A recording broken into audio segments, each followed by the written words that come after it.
Sir నిజంగా YS Sharmila అనంగానే ఇప్పుడు లేటెస్ట్ హాట్ న్యూస్ కావచ్చు, ఆమె సంచలనానికి మారుపేరుగా నిలిచిపోతున్నారు. అసలు ఈ తెలంగాణ బిడ్డని, తెలంగాణలో ఈ గడ్డ మీద పుట్టాను, ఈ గడ్డ నాది, ఈ ఈ ఇక్కడే నేను నా బిడ్డల్ని కన్నాను, అసలు కేసీఆర్‌తోనే ఫైట్ చేస్తాను నేను, మీకోసం కొట్లాడుతాను బరాబర్‌గా అంత ఎమోషనల్‌గా ఇక్కడ జనాల్ని కాస్త ఉద్వేగభరితంగా చేసి, ఇప్పుడు ఆల్ ఆఫ్ సడెన్‌గా పార్టీని క్లోజ్ చేసి జెండా ఎత్తేసి కాంగ్రెస్ పార్టీ విలీనం చేయడం వెనక దీన్నంతా మీరు ఎలా చూస్తారు సార్? ఉదయ్, ఒక విషయం మీరన్న మాటలలో తను చెప్పిన దాంట్లో ఏది మాత్రం కూడా అబద్ధం లేదు. తెలంగాణ బిడ్డనన్నారు, తెలంగాణ కోడలన్నారు, తెలంగాణ రాష్ట్రంలో తను పిల్లల్ని కన్నారన్నారు, తెలంగాణ రాష్ట్రంలో చదువుకున్నా అన్నారు, తెలంగాణ రాష్ట్రంలో ఉన్నా అన్నారు. అందులో ఏమాత్రం అబద్ధాలు లేవు. అవన్నీ కూడా ముమ్మాటికి నిజమే. తెలంగాణ రాష్ట్రంలో కాంగ్రెస్ వైఎస్ఆర్ తెలంగాణ కాంగ్రెస్ అని చెప్పి పెట్టడము మనకు తెలిసింది. కాంగ్రెస్ వైఎస్ఆర్టీపీ పెట్టిన తర్వాత కూడా షర్మిల గారు మీరు అన్నట్లుగా జగన్మోహన్ రెడ్డి విజయం గురించి ఎంతైతే పాదయాత్ర చేసినారో తను కూడా తెలంగాణ రాష్ట్రంలో ప్రభుత్వం ఏర్పాటు చేస్తానంత విధంగా తెలంగాణ రాష్ట్రం అంతా కూడా పర్యటించడం మనమందరం చూస్తున్నాం. అందులో భాగంగా తన మాటల్లో అప్పుడు కూడా తన అన్న ఒకటి ఏంటంటే, అధికార పార్టీలో ఉన్న ఈ కేసీఆర్ యొక్క హంకపూరిత పాలనకు చలమగీతం పాడాలి, ఖచ్చితంగా కేసీఆర్ను గద్దెదించాలి, తెలంగాణ బిడ్డలకు న్యాయం జరగాలి. ఏవైతే తప్పుడు వాగ్దానాలతో అబద్ధపు మాటలతో ఎంతోమంది విద్యార్థుల యువకుల బలిదానాలతో తెలంగాణ రాష్ట్రం ఏర్పడింది.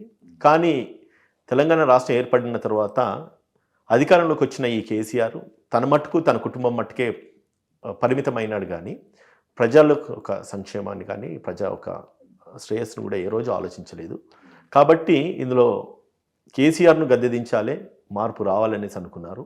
ఆ లక్ష్యంతో తను తెలంగాణ రాష్ట్రంలో పర్యటించడం జరిగింది. తెలంగాణ రాష్ట్రంలో ప్రభుత్వాన్ని కూల్చాలనే ఒక లక్ష్యంతో తను ముందుకెళ్లారు.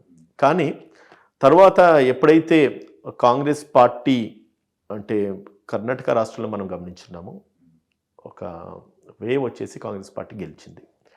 అదేవిధంగా తెలంగాణలో కూడా కాంగ్రెస్ పార్టీ మనగడ కొనసాగే విధంగా సంకేతాలు ఎప్పుడైతే తను గమనించున్నారో తను ఆ రోజు తీసుకున్న నిర్ణయం ఏంటంటే, కేసీఆర్ను గద్దెదించాలంటే ఖచ్చితంగా తన శక్తి సామర్థ్యాలు ఎంత మట్టుకు పనిచేస్తేవో లేవో అనేది పక్కన పెడితే, ఒకవేళ తను అన్న మాటలు నేను చెప్తున్నాను, తను పోటీ చేస్తే కనుక తెలంగాణ రాష్ట్రంలో కాంగ్రెస్ పార్టీకి ఓట్లు చీలి మళ్ళీ అవి అటు షిఫ్ట్ అయ్యేసి లేకపోతే వైఎస్ఆర్టీపీకి షిఫ్ట్ అయ్యేసి ఎదిగైతే అధికార పార్టీ వ్యతిరేక ఓట్లు ఏవైతున్నాయో ఇటు షిఫ్ట్ కావడం వల్ల రావాల్సిన ఓట్లు, వ్యతిరేకత ఓట్లు కాంగ్రెస్కు పడాయి. కాబట్టి కాంగ్రెస్ పార్టీయే తెలంగాణ రాష్ట్రానికి కేసీఆర్ని గద్దెదించడానికి ప్రత్యామ్నాయం అవుతుందని ఒకళ్ళకి ఆలోచనతోని తను పూర్తిగా విరమించుకొని కాంగ్రెస్ పార్టీకి మద్దతిస్తూ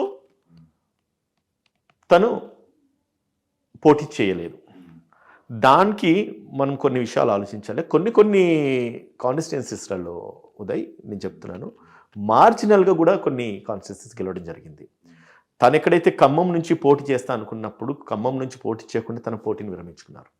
ఖమ్మం అయితేనేమి, నల్గొండ అయితేనేమి కొన్ని ప్రాంతాలలో మార్జినల్ విక్టరీ కాంగ్రెస్ పార్టీ ఎమ్మెల్యేలు గెలవడం జరిగింది.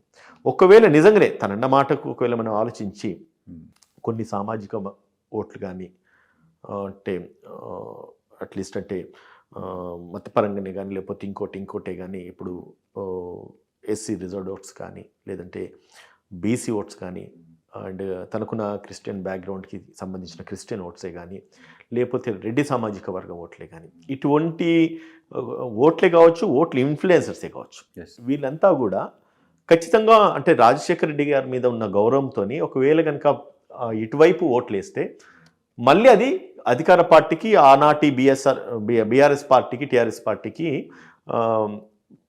పాజిటివ్గా ఉండేసి వాళ్ళకు ఫేవర్ జరుగుతుంది. అంటే ఈ ఓట్లు అటు మళ్ళీ స్ప్లిట్ కావడం వల్ల మళ్ళీ వాళ్ళే గెలిస్తే మళ్ళీ తిరిగి అదే అధికారంలోకి వస్తుందని ఒక ఆలోచనతోని తను పోటీ నుంచి విరమించుకోవడం మనం గమనించున్నాం. సో కాబట్టి ఏదేమైనప్పటికీ ఆనాడు తను తీసుకున్న నిర్ణయం అయితే 100% some or the other way ఇక్కడ తెలంగాణ రాష్ట్ర కాంగ్రెస్కి మాత్రం కొంత బెనిఫిట్ అయితే జరిగింది, అందులో ఏమాత్రము సంకేతం డౌట్ లేదు ఉదయ్. అంటే మీరు ఏదైతే ఇప్పుడు మీరు చెప్పారో ఈ స్ట్రాటజీస్ కానీ ఈ నిర్ణయం తను తీసుకున్న నిర్ణయం కానీ మీరు కట్టుబడి ఉంటారా ఈ మాటకి? ఎందుకంటే నెక్స్ట్ క్వశ్చన్ దానికి సంబంధించి ఉంటుంది. దీనికి నిజం అంటారా మీరు? ఇంతే మీరు చెప్పింది నిజం అంటారా? ఈ మాట కట్టుబడి ఉంటారా మీరు? 100%. ఎందుకంటే మీరు ఆ విధంగా ఇదే నిజమైతే ఈరోజు తను ఏపీలో ఏపీ కాంగ్రెస్ జాయిన్ అవ్వడం వెనుకున్న సేమ్ రీజన్స్ అప్లై కానీ చేస్తే అక్కడ రేపు గెలిచేదెవరు, ఫలితం పొందేదెవరు? జగన్ కాదా? రాష్ట్ర వ్యాప్తంగా ప్రతి రాష్ట్రానికి ప్రతి ప్రజల యొక్క నాడి వేరే విధంగా ఉంటుంది ఉదయ్. మీరు అన్నది నాకు అర్థమైంది. అంటే ఒకవేళ ఈ అధికార పార్టీ వ్యతిరేక ఓట్లు ఏవైతే చీలుతున్నాయో ఈ చీలడం వల్ల అటు రాజశేఖర్ రెడ్డి మళ్ళా పరోక్షంగా జగనే కదా గెలిచేది అక్కడ కూడా, జగన్మోహన్ రెడ్డికి బెనిఫిట్ అవుతుందా అన్నది అంతే మీ యొక్క క్వశ్చన్ అనేది నాకు అర్థమైంది. కాకపోతే ఇక్కడ పరిస్థితులు స్థితిగతులు వేరు తెలంగాణ రాష్ట్రంలో. ఎందుకంటే తెలంగాణ రాష్ట్రంలో 2014లో టీఆర్ఎస్ బీఆర్ఎస్ పార్టీ అధికారంలోకి వచ్చిన తర్వాత తెలంగాణ రాష్ట్ర ప్రజలను వాళ్ళ పరిపాలనలో ఎంత తెలంగాణ రాష్ట్రం నష్టపోయింది, ప్రజలు ఎంత నష్టపోయినారన్నది మనం చూసుకోవాల్సిన అవసరం ఉంది.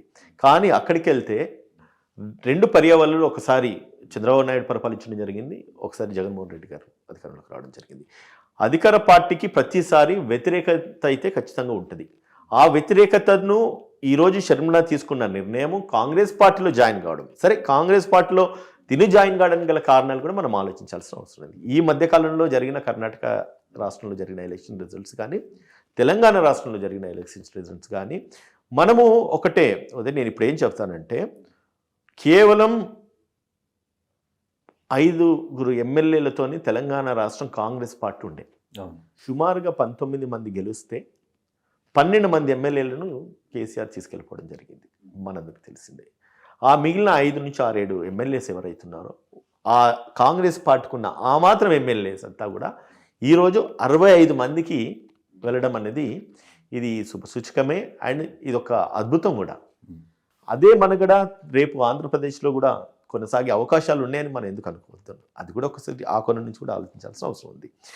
ఒకటేంటి, వైఎస్ రాజశేఖర రెడ్డి గారి అభిమానులేనే కానీ ఆంధ్రప్రదేశ్లో ఈరోజు అధికార పార్టీ మీద ఉన్న వ్యతిరేకతతో ఉన్న కొందరు నాయకులే కానీ, లేకపోతే చంద్రబాబు నాయుడు గారి మీద ఉన్న వ్యతిరేకతతో ఉన్న నాయకులే కానీ మార్పులు ఇప్పటి నుంచి కూడా మనం చూడాల్సిన అవసరం ఉంటుంది. అది ఖచ్చితంగా మనం చూడబోతున్నాము. తద్వారా కాంగ్రెస్ పార్టీ మనగడ ఏదైతే ఆంధ్రప్రదేశ్లో మనం కోల్పోయినామో షర్మిల గారు రాకటితోని మళ్ళీ కూడా పెరుగుతుందని మాత్రము అనుకోవడానికి ఏమాత్రం సంకేతం లేదు నా దృష్టిలో. కాంగ్రెస్ పార్టీ తెలంగాణ కాంగ్రెస్ పార్టీలోనే షర్మిల గారిని చేర్చుకోవచ్చు, ఎందుకు చేర్చుకోలేదు? ఒకటి, ఏదన్నా నిర్ణయం తీసుకునే వాళ్ళు ఎప్పుడే కానీ వాళ్ళు గేమ్ చేంజర్స్ కింద కావచ్చు. లేదంటే కనుక అధికారాన్ని ఖచ్చితంగా తను మాట్లాడినప్పుడు కూడా మనం కొన్ని విషయాలు గమనించి, ఖచ్చితంగా నేను సీఎం అయితే తెలంగాణ రాష్ట్రంలో ఉంది, తనకంటూ ఒక డిజైర్ ఉంది. ఎందుకంటే తను end of the day she is daughter of YS Rajasekhara Reddy. So కాబట్టి రాజశేఖర రెడ్డి గారి కూతురిగా తను ఏదైతే నిర్ణయాలు తీసుకున్నదో అదే దిశగా తను ప్రయాణించేసి తను విజయం సాధించాలి అనుకున్న ఒక లక్ష్యంతో, అదే పట్టుదలతోని తను మీరు అన్నట్లుగా ఒక ఆంధ్రప్రదేశ్లోనే కాదు, ఈవెన్ తెలంగాణలో కూడా తను విపరీతమైన అంటే పాదయాత్ర చేసి ప్రతి ఇంటికి వెళ్ళడము, ప్రతి గుండెని తట్టడం జరిగింది. సో ఆ లక్ష్యంతోనే సంకల్పంతో ఉంది. కాబట్టి రేపు అంటే కాంగ్రెస్ పార్టీ సపోర్ట్తోని రేపు కాంగ్రెస్ పార్టీని అధికారంలోకి ఆంధ్రప్రదేశ్లో తీసుకురాదనేసి మనం అనుకోవడానికి లేదు కదా, అనుకోపోవడానికి లేదు కదా.